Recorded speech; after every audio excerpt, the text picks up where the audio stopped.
बड़े भैया की तरफ, भैया तुम चिंता न करो, हम उठेबे नहीं धनुष, धनुष तुम ही तोड़ोगे।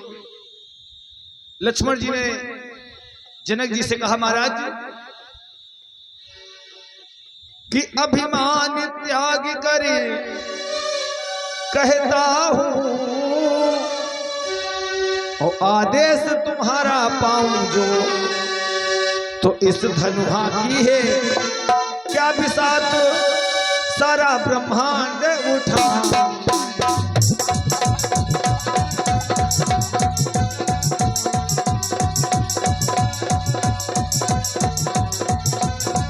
अभिमान त्याग कर कहता हूं, आदेश तुम्हारा पाऊं जो, तो इस धनुहा की है क्या बिसात सारा ब्रह्मांड। राम जी ने कहा, हम आदेश कहां देने वाले, आदेश अगर हम दे देंगे तो हम तुम्हारे बैठे रह जाएंगे। लक्ष्मण जी कहते, बड़े भैया जो तुम्हारा अनुशासन पावो, तो जैसे गेंद उठाया जाता है, कंदुक इव ब्रह्मांड उठाऊं। इधर राम जी ने सोचा लक्ष्मण को बिठाना चाहिए बुला के, तो गोस्वामी जी लिख रहे हैं, राम जी ने लक्ष्मण जी से कहा, ज्यादा कूदो ना, चुप पे बैठा हुआ है।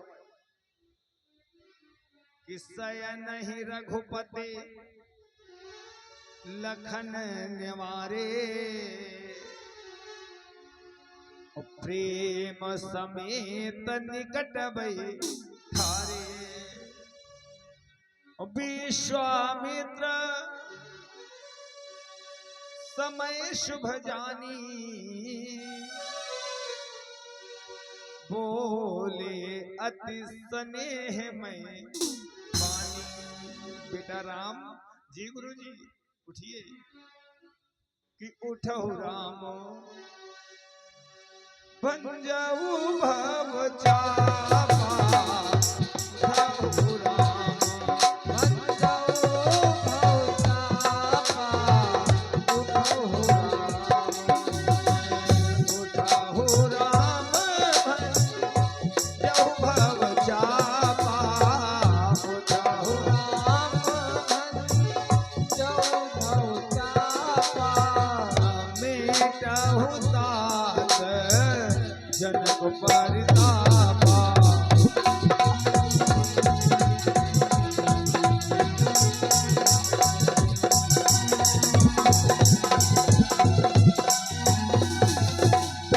बेटा राम उठिए और उठ करके अजगों का खंडन कीजिए, महाराज जनक जी के संताप को दूर कीजिए।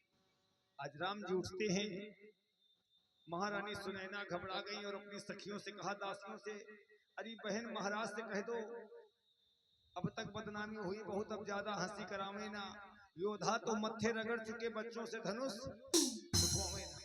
सखियों ने समझाया, मिथिलापुरवासी सब देवी देवता मना रहे हैं, ब्रह्म बाबा, हे भोले बाबा, हे गंगा मैया, ये धनुष इन्हीं से टूटे, सबकी इच्छा है कि धनुष इन्हीं से टूटे। आज भगवान राघवेंद्र सरकार जिस समय उठते हैं, गुरुदेव विश्वामित्र जी को प्रणाम किया, अपने कुल पुरोहित आचार्य वशिष्ठ जी का स्मरण करते हैं, अपने पिताजी का ध्यान किया, और धनुष किसका है, भोले बाबा का। जब कोई अच्छा काम करने चलोगे घर से, अपने से बड़ों का आशीर्वाद लेकर के चलोगे तो काम सफल अवश्य होगा, और जब बड़े बूढ़ों का आशीर्वाद लेकर के नहीं जाओगे तो कार्य कभी बनने वाला नहीं है। आज देखिए राम जी उठ रहे हैं, कथा सुनने से फायदा क्या है, जब तक कुछ परिवर्तन न हो जाए। कथाएं तो रोज गांव में होती हैं, गा बजा सब 7 दिन पार, राधा ने मारी मिसकाल, कन्हैया बोले हेलो हेलो, ये सब हो रहा है भागवत में आजकल, और लोग खूब सुन रहे हैं। अरे भागवत सुनने से फिर फायदा ही क्या है, कुछ तो परिवर्तन होना चाहिए। देखिए राम जी ने बताया नहीं, करके दिखाया है। जब चले हैं तो अपने गुरु जी को प्रणाम किया और पिताजी का भी ध्यान किया, पिताजी है नहीं लेकिन ध्यान किया, मन ही मन में प्रणाम भी किया। धनुष भोले बाबा का है तो भोलेनाथ का ध्यान किया, बाबा धनुष आपका है तो मेरे अपराध को क्षमा करना।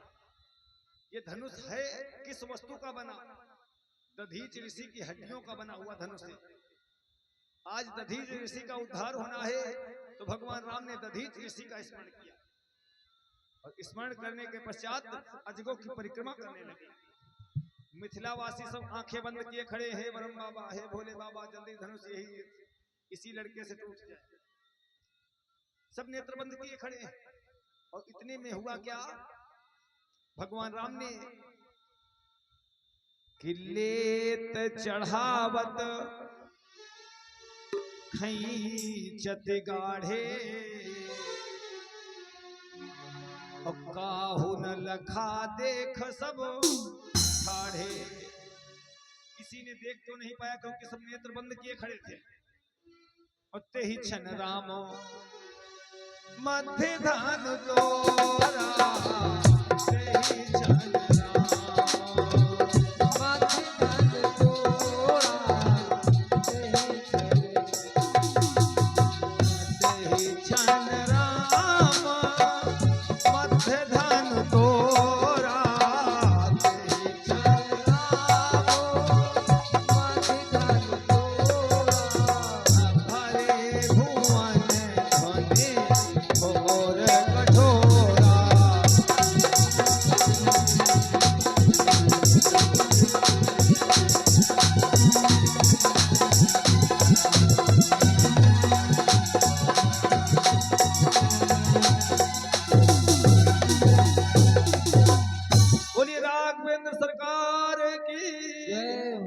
भगवान राम ने तेहिछन राम मत धनो तोरा, प्रभु तो चाप खंड मही डारे।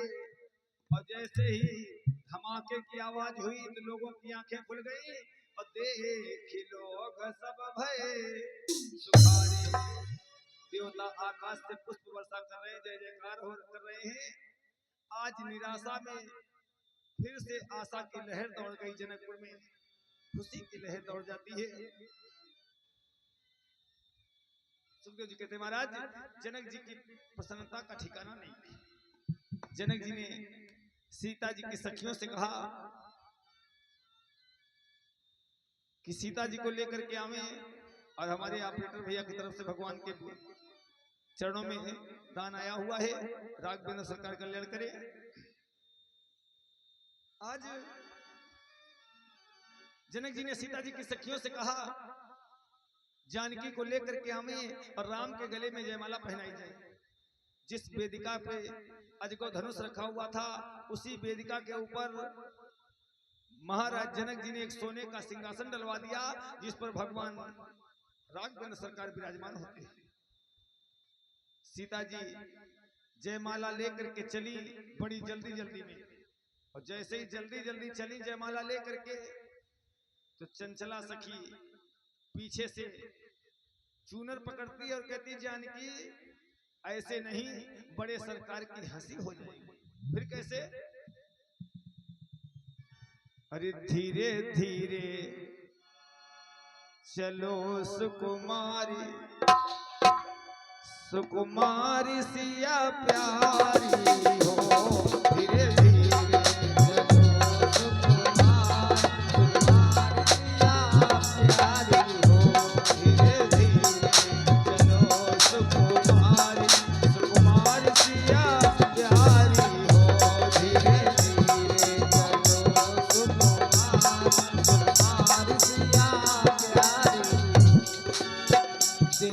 देश के राजा बैठे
ऐसे चलो सुकुमार सिया प्यारी, नहीं तो बड़े सरकार की हंसी हो जाएगी। तो जानकी जी धीरे धीरे चलती है और धीरे धीरे लेकर के जयमाला जहाँ पर बड़े सरकार बैठे हैं उसी जगह पर पहुंच जाती है। तो राघवेंद्र सरकार सिंहासन के ऊपर खड़े हो जाते हैं। राम जी हैं बड़े, सीता जी हैं छोटी, जानकी जी नीचे खड़ी हैं और बड़े सरकार सिंहासन पे, वेदिका पे सिंहासन, उस सिंहासन के ऊपर खड़े हैं। तो आज जानकी जी सोच रही हैं, सोचे खड़ी सिया मन में, गजरा कैसे पड़े गर्दन में। एक सखी से कहा, अरे बहन इनसे कहो थोड़ा झुक जाए। तो चंचला सखी कहती है, बड़े सरकार अरे झुक जइयो तनक रघुवीर, अरे जरा झुक जाओ। राम जी ने कहा छत्री है, छत्री नारियों के सामने झुकते। चंचला सखी ने कहा, अरे देवी देवता हम लोगों ने मनाए, हमका मालूम कितने बड़े छत्री हो।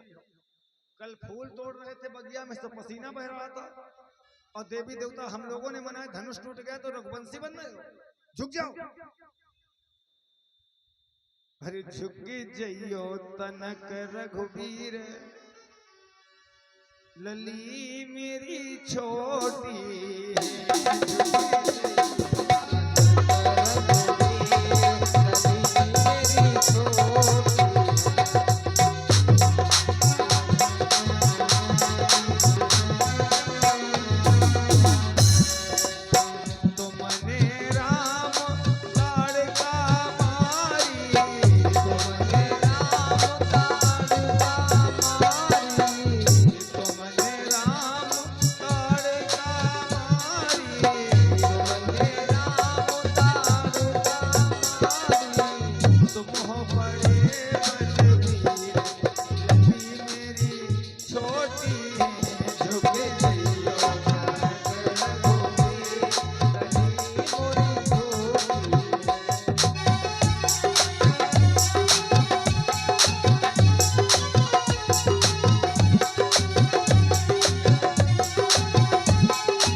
रघुवंशी है, नारियों के सामने झुकते नहीं है। चंचला सखी ने देखा बात बनने वाली नहीं है। सीता जी से कहा, जानकी बिना लालच करे और बिना घूस करे कहूं काम नहीं होता, अब कुछ घूस देना पड़ेगा, बिना घूस काम ही नहीं तिवारी जी। तो हुआ क्या,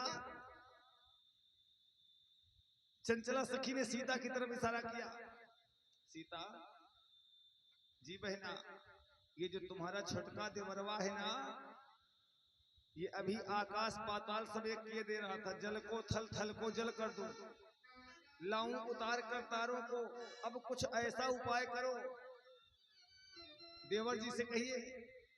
तो सीता जी ने सोचा, एक लालच शादी का ऐसा होता है, ब्याह के लालच दे दो, चैत बैसाख जेठ आषाढ़ हो, 4 महीना बागन को बिया टूराओ, और बिया टूट जाए फिर छुट्टा दे दो। ब्याह के लालच वही सोचते, ब्याह के लालच दे दो, अपने खेतों में खूब काम करो। आजकल भी आप लोगों ने देखा होगा, लोग शादी का लालच देते हैं। तो यही बात चंचला सखी ने सीता से कहा, जानकी ये छोटका देवरवा से कहिए कि वो माला तुम्हारी डलवावे, और कह दो भी हमारे घर में 4 बहनें कुंवारी हैं। चंचला सखी ने देवर जी से इशारा किया, देवर जी तुम हमारी जयमाला डलाओ, हम तुम्हारी शादी यहीं करवाएंगे। आज लक्ष्मण जी ने कहा भाभी जल्दी बताओ करना क्या है। सीता जी ने कहा देवर जी जरा पृथ्वी उठा दो, क्योंकि तुम शेषा उतारी हो ना। लक्ष्मण जी ने कहा भाभी पागल न बनो, ये तो है नहीं जहां तुम खड़ी हो उतना ही हिस्सा हम उठाएंगे। जब पृथ्वी उठाएंगे तो दोनों लोग बराबर उठोगे। तो सीता जी ने कहा देवर जी कोई उपाय करो, तुम हमारी जयमाला डलाओ और हम तुम्हारी भावरे यही डलवाएंगे जनकपुर में, साथ ही में विदा करा के ले चलेंगे। अभी घर में 3 बहनें कुंवारी हैं। तो आज लखनलाल बड़े भैया के चरणों में दंडवत जिस समय करने लगते हैं प्रणाम, तो राम जी झुक करके उठाने लगे। और जैसे ही राम जी झुक करके उठाने लगे तो लक्ष्मण जी ने भाभी को इशारा किया, भाभी जल्दी करो। आज जैसे ही राम जी झुकते हैं तो गोस्वामी जी लिख रहे हैं, गांव ही छवि अवलोक सहेली, सिय जयमाल राम उर मेली। बोलिए श्याम रामचंद्र भगवान की जय हो। जय जयकार होने लगी। देवता आकाश से पुष्प वर्षा कर रहे हैं। इधर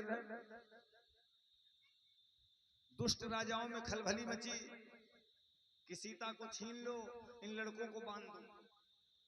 उसी समय धनुष के टूटने की आवाज महेंद्रागिरी पर्वत पे बैठे हुए महान तेजस्वी ब्राह्मण परशुराम के कान में आवाज पड़ती है, ते ही अवसर सुनि शिव धनुभंगा, आयो भृगुकुल कमल पतंगा। तो जैसे ही परशुराम जी को आगमन हुआ तो जैसे बिल्ली को देख करके चूहा बिल में घुस जाता है। ये जितने दुष्ट राजा आए थे परशुराम जी को प्रणाम करते हैं और भाग जाते हैं। परशुराम जी ने जनक जी से पूछ दिया, महाराज तुम्हारे दरबार में भारी भीड़ भाड़ क्यों है? तो समाचार कही जनक सुनाए, यही कारण महीप सब आए। और जैसे ही धनुष का टूटना परशुराम जी ने सुना, धनुष पे नजर गई तो परशुराम और लक्ष्मण में बहुत लंबा वार्तालाप हुआ।